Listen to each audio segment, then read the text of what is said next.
Evangelho de Cristo segundo escreveu Lucas, o capítulo 1. Que lições tremendas tem nesse capítulo 1. O verso 8 ao verso de número 23 vai falar da promessa de Deus por intermédio do seu anjo para a pessoa do sacerdote Zacarias, que vem a ser o pai de João o Batista.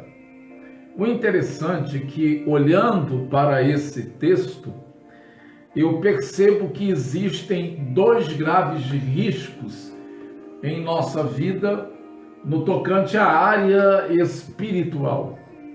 O primeiro é a incredulidade. O Senhor disse que a mulher dele ficaria grávida. Ele não creu e por isso Deus o silenciou. Deus o calou. Deus o emudeceu. E quando se concretizasse, o menino nascesse, então ele voltaria a falar por causa da sua incredulidade. O segundo risco grave, ou grave risco, na nossa vida no tocante à área espiritual, que é percebido no texto, é o ateísmo prático. O ateísmo prático, ele se manifesta numa vida sem expectativa com as coisas espirituais. O interessante é que esses dois riscos nós encontramos na vida de Zacarias, o pai de João Batista, porque na incredulidade vive-se alheio e distanciado das realidades de Deus, enquanto que no ateísmo prático as pessoas até professam a fé, mas vivem como se Deus não existisse, ou creem de fato, mas Deus parece muito distante. Então, no ateísmo prático, Deus é algo como um amuleto para ser usado em determinados momentos, um ser mitológico, como dragões, duendes, sereias, que podem ser reais ou não. Então nós podemos ir à igreja, ler a palavra, orar, e ainda assim termos um coração incrédulo sem qualquer expectativa. O grande problema no coração da maioria dos crentes é justamente isso, a falta de expectativa. Muitos oram, mas sem expectativa. Muitos leem a palavra, mas sem expectativa. Muitos fazem a sua devoção, mas sem expectativa. Muitos vão à igreja cultuar, mas sem expectativa. Muitos fazem suas liturgias normais, mas sem expectativa. Muitos pregam o evangelho, mas sem expectativa. O interessante é que o texto, a narrativa bíblica, vai revelar um homem de Deus chamado Zacarias, que é surpreendido por uma intervenção sobrenatural de Deus, e quando Deus a realiza, ele está realizando o seu ofício sacerdotal. E o texto bíblico parece apontar para a realidade de uma alma, ou a alma desse pastor chamado Zacarias, que vê seu cotidiano sendo invadido pelo sobrenatural, e a partir desse momento a sua vida nunca mais será a mesma. Aleluia! Eu oro para que isso aconteça, porque isso me foi surpreendente agora à tarde quando eu botei os olhos nesse texto. Foi surpreendente quando no caminho a minha alma vinha enxovalhada com esse texto. Quando a minha devocional hoje foi a leitura desse texto, e quando o meu coração deixou-se derramado agora, à tardezinha, nesse texto, assim que cheguei em casa, eu pude perceber que a espiritualidade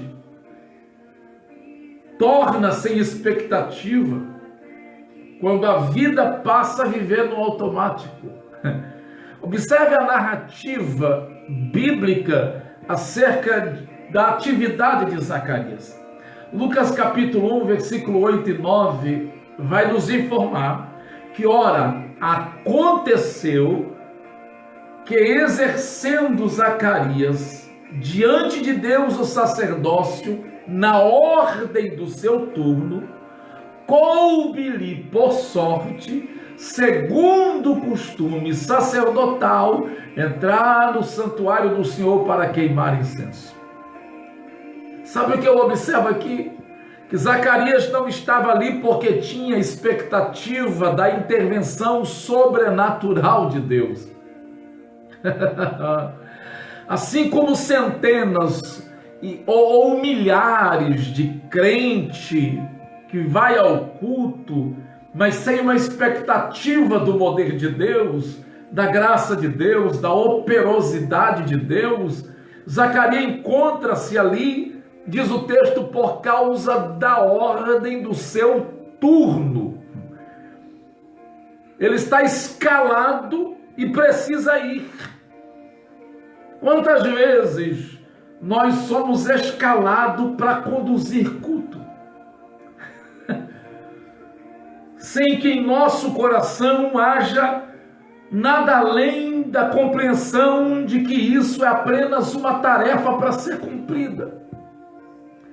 Quantas vezes nós entramos na presença de Deus e oferecemos um louvor mequetrefe, uma adoração mequetrefe, nem oramos, entramos e saímos e não damos glória, não damos aleluia, entramos com os lábios cerrados e saímos do lábio cerrado, porque simplesmente fomos cumprir uma tarefa. Zacarias está exercendo o seu papel. Se Deus está presente ou não, se vai ou não se manifestar de maneira especial naquele dia, não lhe parece ser alguma coisa relevante. Será que isso não assombra a gente? Será que isso não angustia o nosso coração? Sabe o que me anima, o que me dá expectativa, o que me faz crer que alguma coisa pode mudar dentro desse contexto de aprendizado, é que o verso de número 10 do capítulo 1 de Lucas diz: e durante esse tempo, ou seja, o tempo das normalidades, o tempo da prática de cumprir tarefa, o tempo das liturgias certinhas, o tempo do zelo de estar ali, mas sem ter expectativa no coração de que Deus vai chegar, e diz: e durante esse tempo toda a multidão do povo permanecia da parte de fora do templo orando. Quem está com expectativa está do lado de fora. Quem está do lado de dentro tem o santuário, tem a mesa com os 12 pães, tem o candelabro, tem o incenso, tem o sacrifício, tem tudo, mas falta expectativa no coração. Ele está ali para um ritual. Eu agradeço a Deus, porque muitas vezes não é o pastor que está com expectativa, não é o pregador que está com expectativa, é algo mecânico, quase que profissional. Ele prega porque tem boa eloquência, ele prega porque tem uma boa oratória, ele prega porque ele maneja bem a escritura, então ele sabe expor o texto, ele prega porque aquele sermão ele já pregou muitas e muitas vezes, ele prega porque já decorou o evangeliquez, ele prega não por uma motivação de que Deus vai vir, mas por uma motivação de que ele vai ser elevado, uma motivação de que vai abrir uma nova porta para uma nova agenda, uma motivação de que ele vai mostrar talento. Mas a fé autêntica surge não porque ele está entrando no santuário, mas porque existe uma comunidade que está com sede, que está com fome e que está orando com expectativa que Deus vai vir.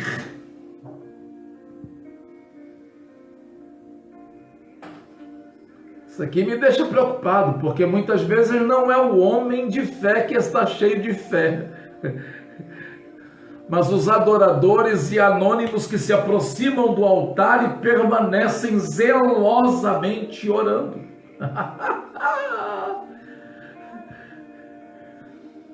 Por que o coração de Zacarias encontra-se sem expectativa?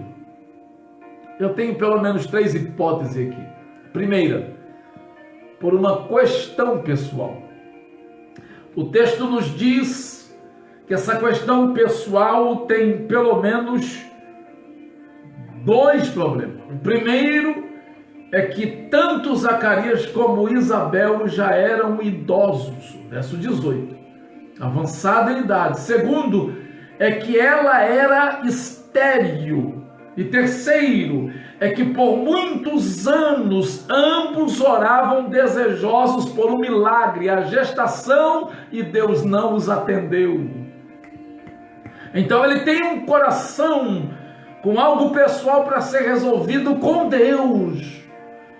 Quantas vezes nós clamamos por uma intervenção de Deus e parece que Deus não vem quando a gente clama, mas quem foi que disse que Deus vai responder sempre o que eu peço ou o que eu oro?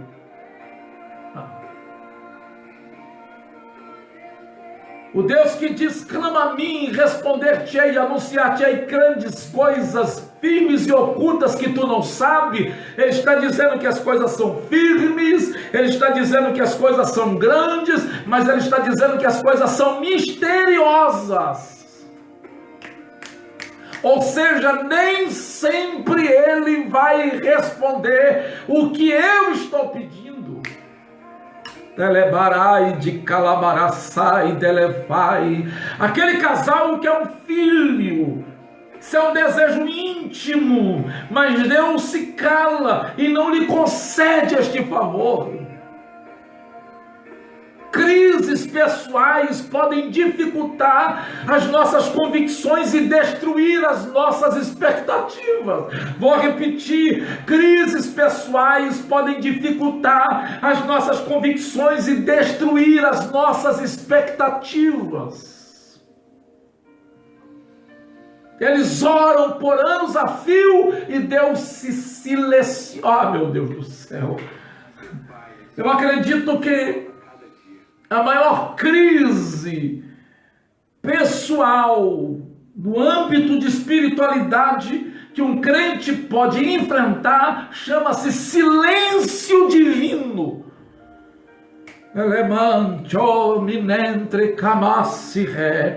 Se não bastassem ser vencidos pela idade, a irmã era combalida pela esterilidade, e o Deus a quem ele oferta sacrifício não lhe responde, mantém-se em silêncio. O silêncio de Deus nos leva a um profundo espírito de inépcia, de inabilidade, de derrota, de paralisia no corpo, de frustração na mente e de destruição emocional quanto aos sonhos.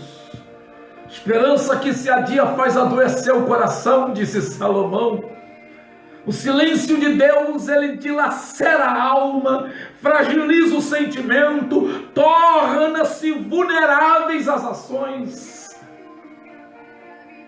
E isso é terrível, porque o espectro do abandono, da solidão, da tristeza toma conta do coração daquele que não consegue perceber a presença de Deus na vida. O silêncio de Deus traz à tona muitos questionamentos que são um substrato de uma alma desamparada e desesperada. Por que a tribulação em minha vida não tem um final? Porque ela é constante. Por que, Senhor, tiraste de mim aquilo que era mais precioso? Por que eu tenho sofrido tanto? Por que a tua ira não cessa? Por que que os ventos contrários teimam em bater na minha família e na minha vida? Porque, Senhor, eu clamo e não me responde. Por que não tens olhado para a minha angústia, a minha dor? Por que me rejeitaste? Porque, tendo casa, bens, filhos, meu coração não é feliz e eu me sinto só. Porque as portas se fecham e as oportunidades parecem nunca aparecer. São um questionamento de salmistas e de crentes.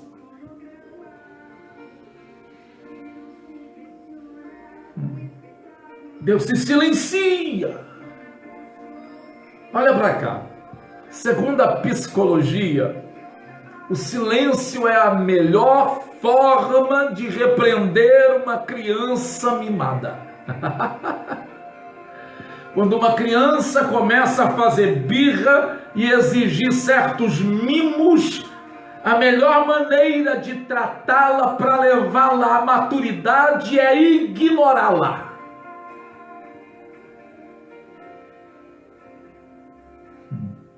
Quando Zacarias, sacerdote, ora e Deus não responde, Deus estava tratando através do silêncio as birras e os mimos. Eu sou sacerdote, eu mereço. Você não merece nada. Eu jejum, eu mereço. Eu consagro, eu mereço. Eu sou crente, eu mereço. Eu me santifico, eu mereço. Não é mais do que obrigação. Tudo que nos é dado por causa da graça e não por merecimento. Se Deus está em silêncio, isso revela uma profunda sabedoria, porque Ele quer revelar algo que está na sua alma que precisa ser tratado, porque o silêncio não leva apenas a gente questionar, mas leva-nos a ouvir. Quem sabe você esteja tumultuado com as muitas vozes e Deus se calou para que você também se cale e aprenda a discernir a voz dEle e a voz da sua alma. O silêncio também pode ser a forma de alguém se preparar para uma grande ou alguma ação extraordinária. Eu costumo dizer que quando Deus se cala, não está inébito.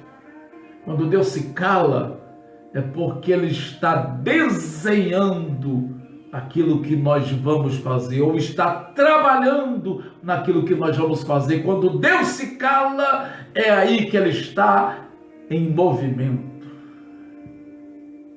Agora, entender isso é outra questão. Mas a maior função do silêncio de Deus é, sem dúvida, gerar no seu povo uma intensa fome pela sua presença. É uma questão pessoal. Deus não atende. É uma questão pessoal. Deus não curou a esterilidade de sua mulher. É uma questão pessoal. Eles já estão velhos e Deus não lhes abençoou com filho. Não vai haver sacerdote na sua casa. Não vai haver continuidade da sua genealogia. Quando eu olho esse texto, eu percebo que o coração de Zacarias se azeda e fica sem expectativa por uma segunda hipótese, a questão profissional. Zacarias é sacerdote, está envolvido em atividades religiosas, gestos litúrgicos, repetições de ritos. Com o passar do tempo, essas questões se tornam repetitivas e a monotonia tira toda a inspiração. Pega essa palavra que parece ser dura, mas ela é certeira. É possível se tornar um religioso e continuar realizando todos os ritos por mera formalidade. Wayne Cordeiro, um grande escritor que eu amo, ele relata em sua experiência de um dia fazendo jogging que o corpo está pifando. Então ele vai ao médico e descobre que ele está com a sua psique precisando ser tratada. E aí, nesse período, ele percebe que o corpo está definhando, mas continua ainda fazendo as mesmas coisas. É possível ter um corpo fazendo as mesmas coisas, mas definhando. Jesus falou à igreja de Esmirna que ela tinha nome de quem estava viva, mas ela estava morta. Jesus falou para a igreja de Éfeso que tinha muito trabalho, trabalhava e não admitia herege e pregava com autoridade, mas que não tinha o primeiro amor porque havia mandado embora, havia abandonado. Jesus falou a uma igreja bonita, graciosa, rica e formidável, que em sua ação mobilizava a cidade, mas não passava de cega, nu e pobre. É possível tornar-se um religioso, continuar fazendo tudo o que a religião pede, mas por mera formalidade, e ainda assim está morto. Sabe, quando eu leio isso aqui, o que eu penso? Que há muitos Walking Deads espirituais. Aquela série dos mortos-vivos.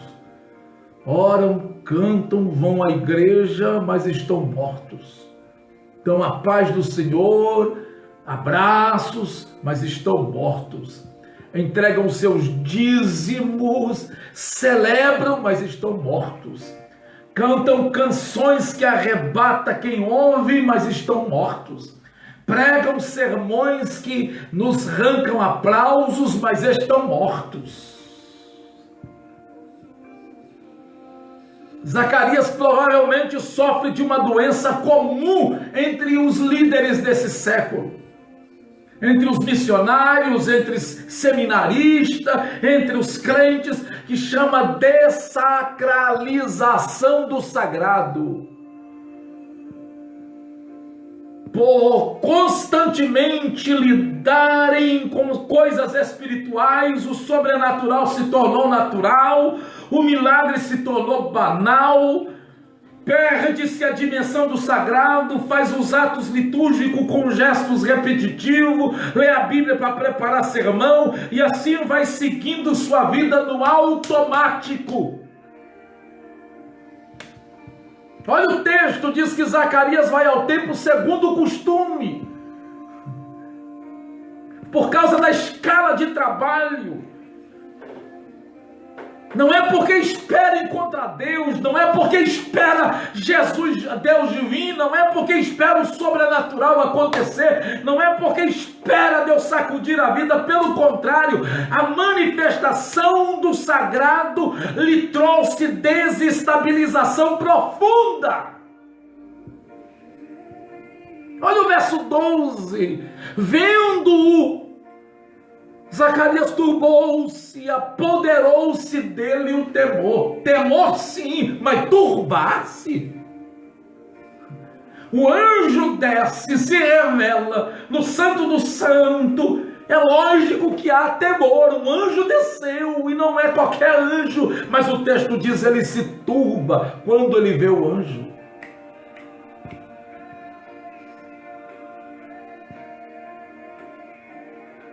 O sagrado é invasivo, ele quebra a rotina, manifesta-se e desestabiliza a ordem dos rituais, e isso nos assusta grandemente, porque toda manifestação de Deus bagunça a nossa liturgia, bagunça o nosso padrão de mesmice, bagunça o nosso ritualismo, bagunça com aquilo que nós ponderamos por anos.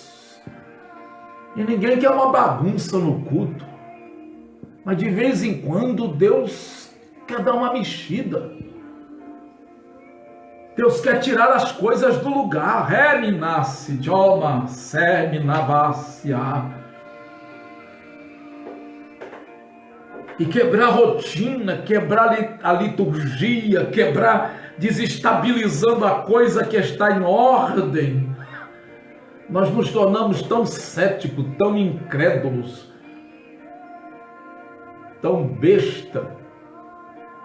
E quando Deus se move, a gente levanta o que o homem de Deus disse: o culto é com ordem e decência. A ordem e decência que ele está falando ali não é da liturgia. A ordem e decência que ele está falando ali é a aplicação dos dons com sabedoria. Ele não está falando para silenciar profeta, ele não está falando para silenciar mover de Deus, ele não está falando para você silenciar a ação do Espírito Santo, ele está falando para você ser usado por Deus com sabedoria, para que haja edificação, para que haja consolação, exortação, e o corpo seja edificado e cresça. Calabaraxergue, calabaraçai, jomanai. A gente está precisando, irmão, de Deus bagunçar com os nossos cultos.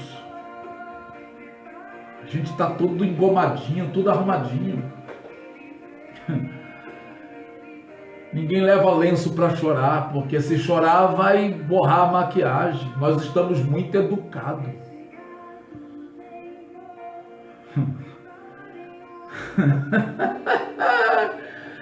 Até a nossa adoração já não passa de canção de palavras repetidas. Estamos precisando voltar a gritar como terra seca: faz chover, Senhor, faz chover, faz algo novo e de novo, Senhor, renova a minha vida, mexe com o meu ser, Deus, faz algo, me tira dessa falta de operosidade. Faça alguma coisa para chamar a atenção de Deus, meu filho. Você está fedendo a morte e não percebeu. Quanto tempo tu não fala em língua? Quanto tempo tu não sente um arrepio na espinha? Quanto tempo tu não dá uma tremidinha no culto? Quanto tempo tu não chora? Quanto tempo tu não quebranta, levanta a mão? Quanto tempo? Às vezes dar uma corrida no crente não é sinal de meninice, é sinal de que está vivo.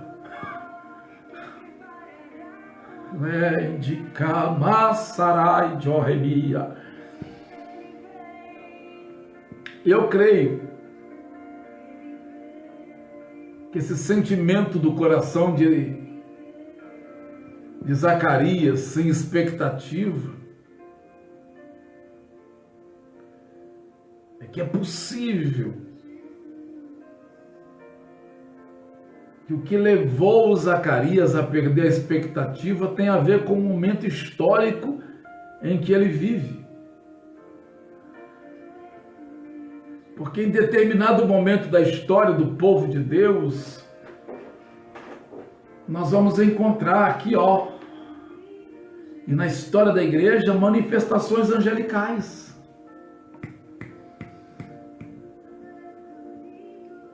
Sonhos, visões, revelações, interpretações de línguas estranhas, profecias e intervenções cirúrgicas e miraculosas da parte de Deus. Mas em outro momento do povo de Deus e da igreja, Deus parece estar estranho, Deus parece estar alheio.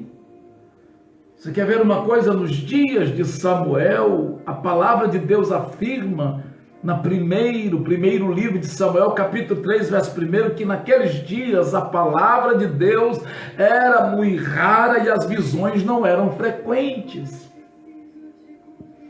Sem dúvida, Zacarias está vivendo um desses tempos de escassez de eventos divinos.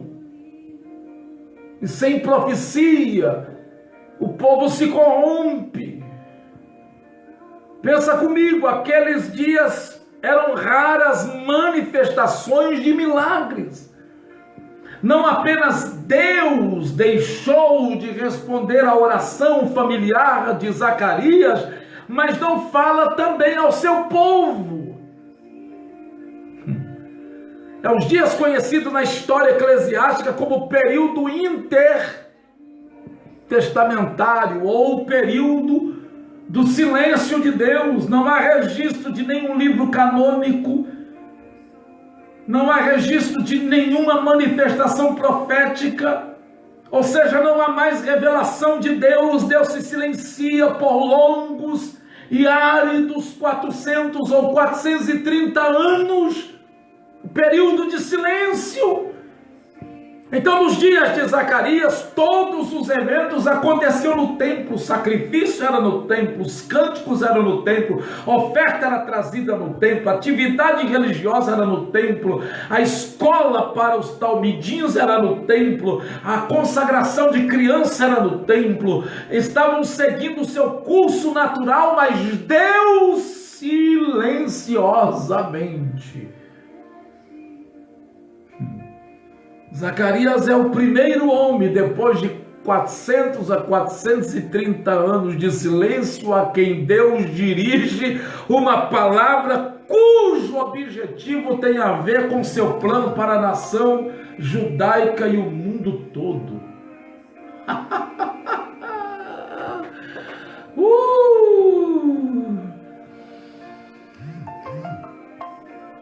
Deixa eu dizer um negócio aqui para você. Quem sabe essa seja o seu momento histórico. Um momento histórico onde você olha e você não vê uma intervenção divina. Um momento histórico onde ao redor parece que Deus está ausente e não presente.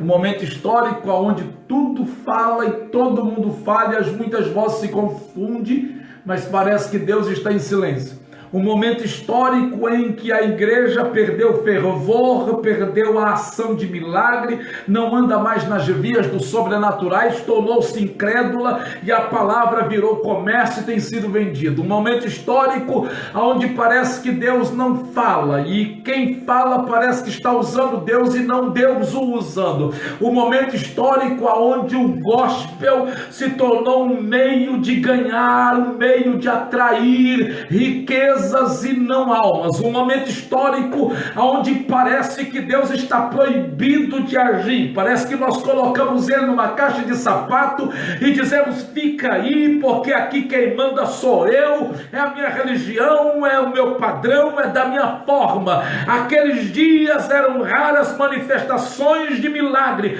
mas não quer dizer que Deus estava alheio, que Deus estava longe, que Deus estava escasso, que Deus não estava se movendo, que Deus não estava interagindo, que Deus não estava olhando. Aqueles dias era dia de silêncio, mas não quer dizer que Deus não estava falando, que Deus não estava operando. Oh meu Deus do céu, entenda, quando parece que Deus não está em ação no momento histórico, é justamente quando ele está convergindo o seu poder para a história, para realizar algo que vai sacudir uma nação e o mundo todo.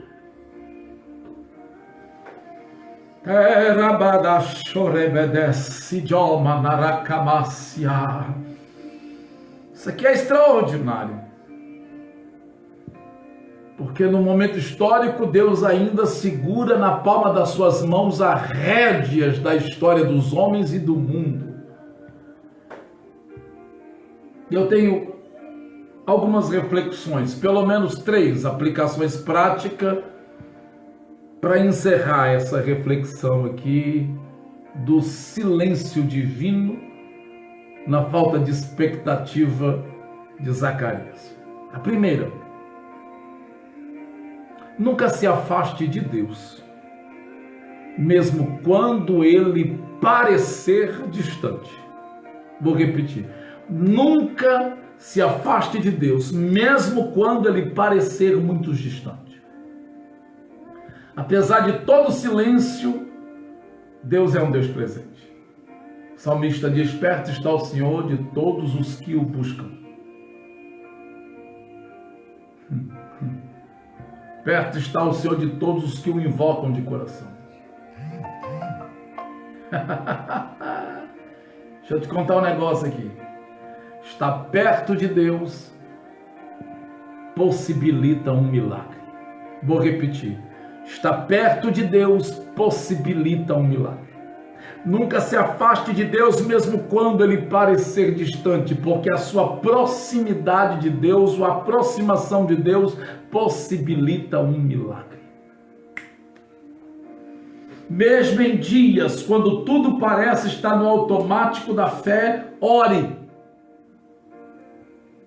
para que Deus encharque seu coração de fogo e que as chamas e paixão espiritual não morra em seu coração. Suplique a Deus a misericórdia para a sua vida, mas não se afaste das coisas de Deus. Como no caso de Zacarias, Deus pode te surpreender. Ore para que Deus se manifeste em seu tempo e crie expectativas em seu coração. Não interessa se na sua carne já mortificou, não interessa se a idade já te combaliu, não interessa se o silêncio de Deus em resposta às tuas orações parece atormentador, não interessa. A despeito dessas coisas, continue aos pés do eterno Deus. Tem uma expectativa, perto está o Senhor. Eu não ando por vista, eu ando por fé. Eu não ando por sentimento, eu ando por fé. Eu não creio porque senti um espinho, aliás, porque senti um arrepio na espinha. Eu não creio porque um anjo desceu. Eu não creio porque o profeta gritou. Eu não creio porque eu vi o sobrenatural. Eu creio porque está escrito, e é por essa palavra que eu estou firmado. E a fé é minha regra, a fé é minha praticidade de crer que mesmo que as coisas estejam estranhas, perto dele, eu posso ser surpreendido.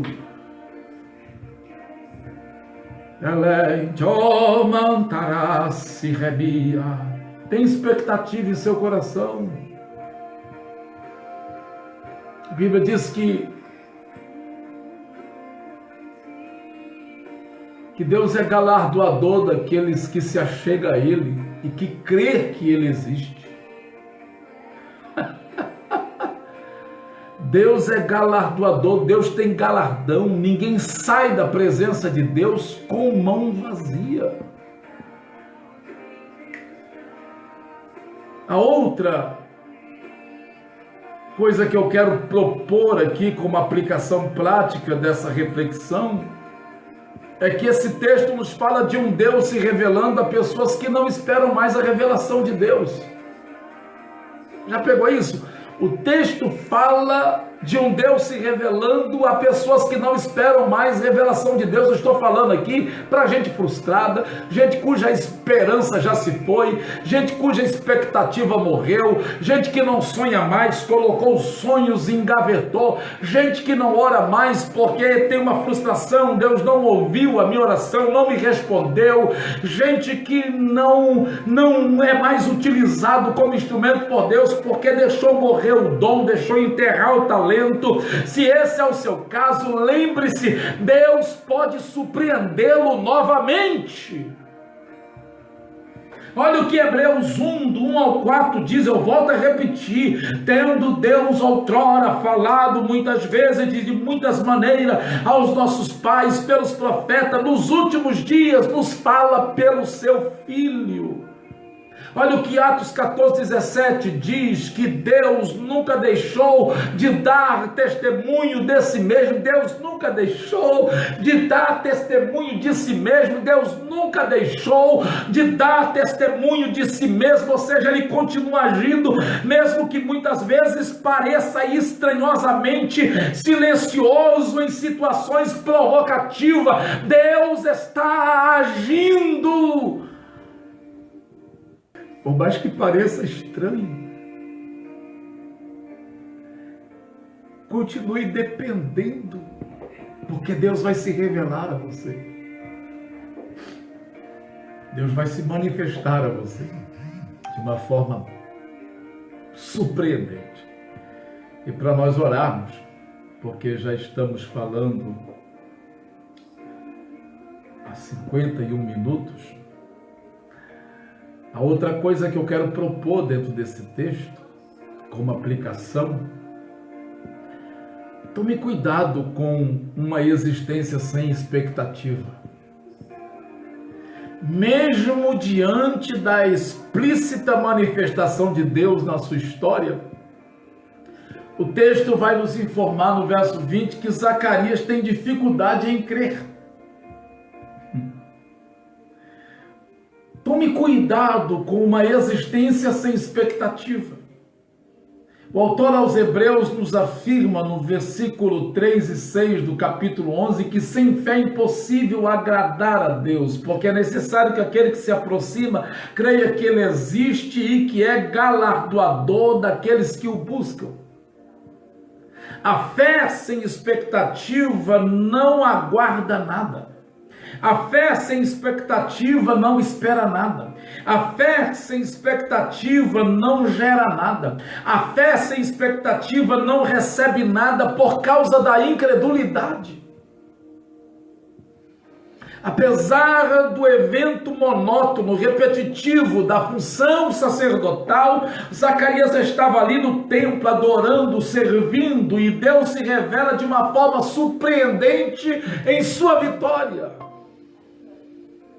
Pega essa palavra de Deus. Não se afaste dos eventos sagrados. Não se afaste da sua devocional. Não se afaste das frequências dos cultos de sua igreja. Não se afaste da ceia do Senhor. Você que é da Digno Oeste, aqui de Rio das Ostras, de Tamoio, domingo, aberto para todos, pela manhã, vamos encher a casa, às 5 horas, às 7 horas, entra no site aí da Digno Oeste, marca aí seu nome e sua família para você tornar-se presente na reunião. Não deixe de participar, vá para a oração. Quando estiver desanimado, achando-se longe de Deus, vá à presença do Senhor, vá buscar a Deus, vá para a presença dEle, porque qualquer hora dessa o anjo desce lá e vai olhar as expectativas do seu coração. Nós precisamos orar para que Deus mantenha em nós a sua chama acesa, para que o nosso coração nunca perca a expectativa do sagrado. Qualquer hora dessa Ele vem. Qualquer hora dessa Ele muda um dia monótono. Qualquer hora dessa Ele quebra a rotina. Qualquer hora dessa Ele encharca o nosso coração de presença, de glória e de manifestação. Qualquer hora dessa Ele faz trovejar sobre nós a sua glória. Ele quebra o silêncio. Ele muda a nossa história. Calma. Vai passar. Aliás, já está passando. Isso não é eterno, é passageiro. Deus vai te surpreender. Eu sei que eu estou falando com alguém aqui. Deus vai te surpreender. Acalma essa tua alma. Aquieta. Deus vai agir sobrenaturalmente nesse casamento. Deus vai transformar esses meninos. Deus vai abrir essas portas que estão fechadas hoje para que você dê um grande testemunho. Calma. Quando Deus quer fazer algo que vai revolucionar uma nação e uma casa sacerdotal, demora. Mas quando vem, vem perfeito. Esse silêncio é gestador de algo que vai revolucionar a sua vida. Calma, calma, o anjo de Deus vai chegar. Calma, um novo mover vai raiar na sua história, no seu ministério.